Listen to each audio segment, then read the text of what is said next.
안녕하세요. 바른길 부동산입니다. 자, 청약에도 전략이 있을까요? 그리고 방대한 이 청약 제도 때문에 부적격 많이 일어나지 않습니까? 작년 한 해에도 무려 10% 이상이 부적격자로서 청약 당첨되더라도 떨어질 수밖에 없었던 그런 안타까운 사연이 있었는데요. 자, 그렇다면 부적격을 벗어나기 위해서 우리가 알아야 할 것들, 그리고 잘못 알려진 청약 제도에 대한 상식들, 이런 것들에 대해서 좀 더 디테일하게 알아보는 시간을 갖도록 하겠습니다.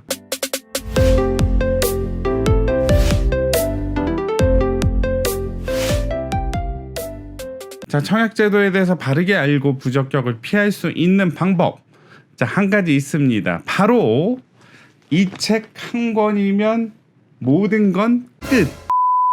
자, 책 제목은 2021년 주택 청약 FAQ라고 나와 있습니다. 자, 2021년 7월 달에 발간된 따끈따끈한 건데요. 자, 어디서 사야 되느냐? 자, 일단 예스24에서 청약이라고 치면은 자, 안 나오죠. 자, 왜냐하면 국토교통부에서 발행한 자료이기 때문이죠. 국토교통부 홈페이지에서 PDF 파일로 누구든지 무료로 받아볼 수 있다는 사실, 정말 최신의 법령, 개정된 법령들이 따끈따끈하게 들어갔다는 사실, 국토교통부에 들어가서 정책 자료 그리고 정책 Q&A에 들어가면 자, 바로 845번의 주택 청약 FAQ라고 나옵니다. 자, 요 자료를 다운 받으시면 되고요. 컴퓨터라서 너무 눈이 침침해진다 그러면 저처럼 이렇게 책으로 제본 떠서 만드셔도 된다는 사실이에요. 저는 이거 만드는데 한 14,000원 정도 들었습니다. 두께, 자, 어마무시하죠. 자, 보시면 314페이지까지 있습니다. 제가 이거 한번 일독했습니다. 자, 결론, 시중에 파는 청약 책들 정말 좋지만 저는 감히 이 책 최고? 자, 그만큼 좋다라는 사실이고요. 한번 자, 훑어보도록 하겠습니다.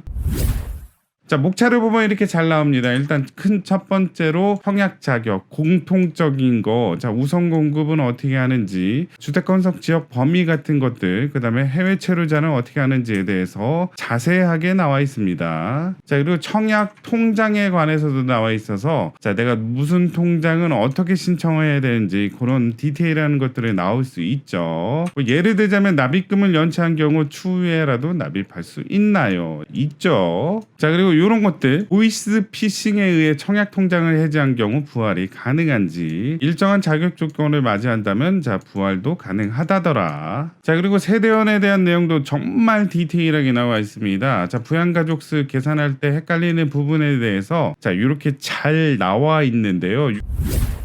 자, 그 다음에 4번 주택 소유 여부 같은 거 해가지고 내가 소형주택이나 저가주택의 경우에 있어선 내가 무주택이 될 수도 있겠구나, 이런 거를 자, 요 내용을 통해서 이제 판별을 할 수 있다는 거죠. 여기 나오죠. 예외적 무주택 인정 기준 해가지고 자, 요런 느낌. 자, 그 다음에 미분양 주택, 그 다음 무순위 줍줍, 그리고 재개발 재건축 조합원 당첨자 관리까지도 디테일하게 나와 있습니다. 자, 그리고 특별 공급에 대해서도 디테일하게 나오고 있고요. 자, 일반 공급도 나옵니다. 그래서 일반 공급을 신청할 때 있어서 여러 가지 주의해야 될 만한 점들, 예를 들자면 가점 산정 기준, 뭐 부양가족 무주택 기간들에 대해서도 자, 여러 가지 질문들에 대한 답변들이 나와 있습니다. 그리고 애매한 소득 산정에 대해서도 시원하게 이렇게 길게, 아주 길게 자세하게 나와 있습니다.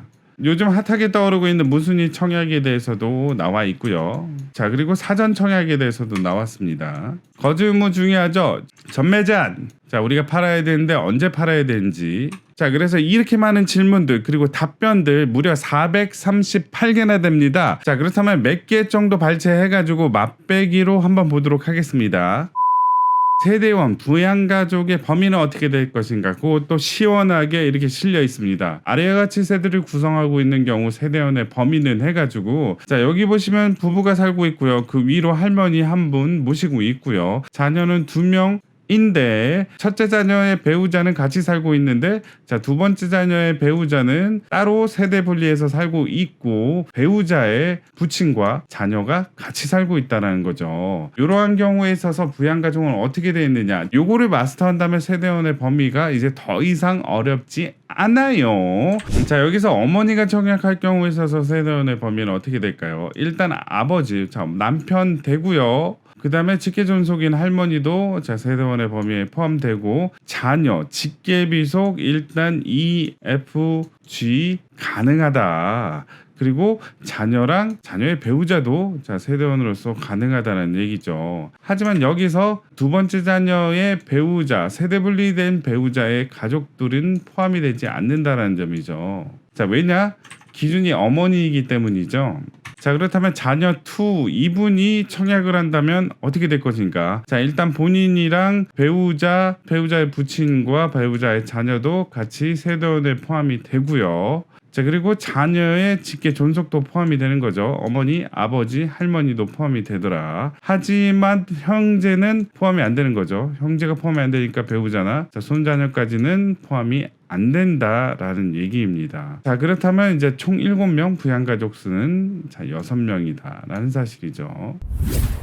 자, 그리고 다음으로 민간 분양을 청약하는 데 있어서 예외적 무주택 기준이라는 것도 있죠. 그것도 디테일하게 나와 있습니다. 자, 일단 첫 번째로 상속으로 주택의 공유 지분을 취득한 사실이 판명돼요. 공유 지분을 취득을 해야 됩니다. 온전하게 취득을 하게 된다면 유주택이다. 자, 그리고 도시 지역이 아닌 지역에 있어서 이러한 요건을 충족을 하게 된다면 무주택으로 인정받을 수 있다. 20제곱미터 이하의 주택 또는 분양권 등을 소유하고 있다면 자 무주택으로 인정을 받지만 그게 2개나 있다. 그럼 또 안 된다. 자, 그리고 내가 상가주택을 가지고 있는데 주택 부분의 면적이 20제곱미터 이하라면 무주택으로 인정을 받을 수 있는 방법이 있다더라. 자, 그렇다면 20제곱미터를 초과하게 된다면 유주택이 되는 건데요. 자, 그거를 해결할 수 있는 방법은 있을까요? 자, 있죠. 자, 그거에 관해서는 제 전 영상을 디테일하게 한번 보시면 여러 가지 해결책이 있습니다. 그거 한번 참조해 주세요. 자, 그리고 우리가 많이 알고 있는 60세 이상의 직계 존속이 주택을 가지고 있는 경우는 자, 내가 무주택으로 인정을 받을 수 있다. 하지만 부양가족에는 포함이 안 된다. 이런 내용도 있죠. 그리고 소형 저가주택은 무주택으로 인정받을 수 있는데 그 가격은 8천만 원, 수도권은 1억 3천만 원. 가격의 기준은 뭐냐? 주택 공시가격이더라. 자, 그리고 내가 지역주택조합원이다. 자, 청약 넣을 수 있나요? 자, 말 많은 지역주택조합. 자, 요게 만약에 사업 계획 승인이 당시 입주 대상자로 확정이 된다면 자, 5년간 1순위 청약에서 제한이 된다더라.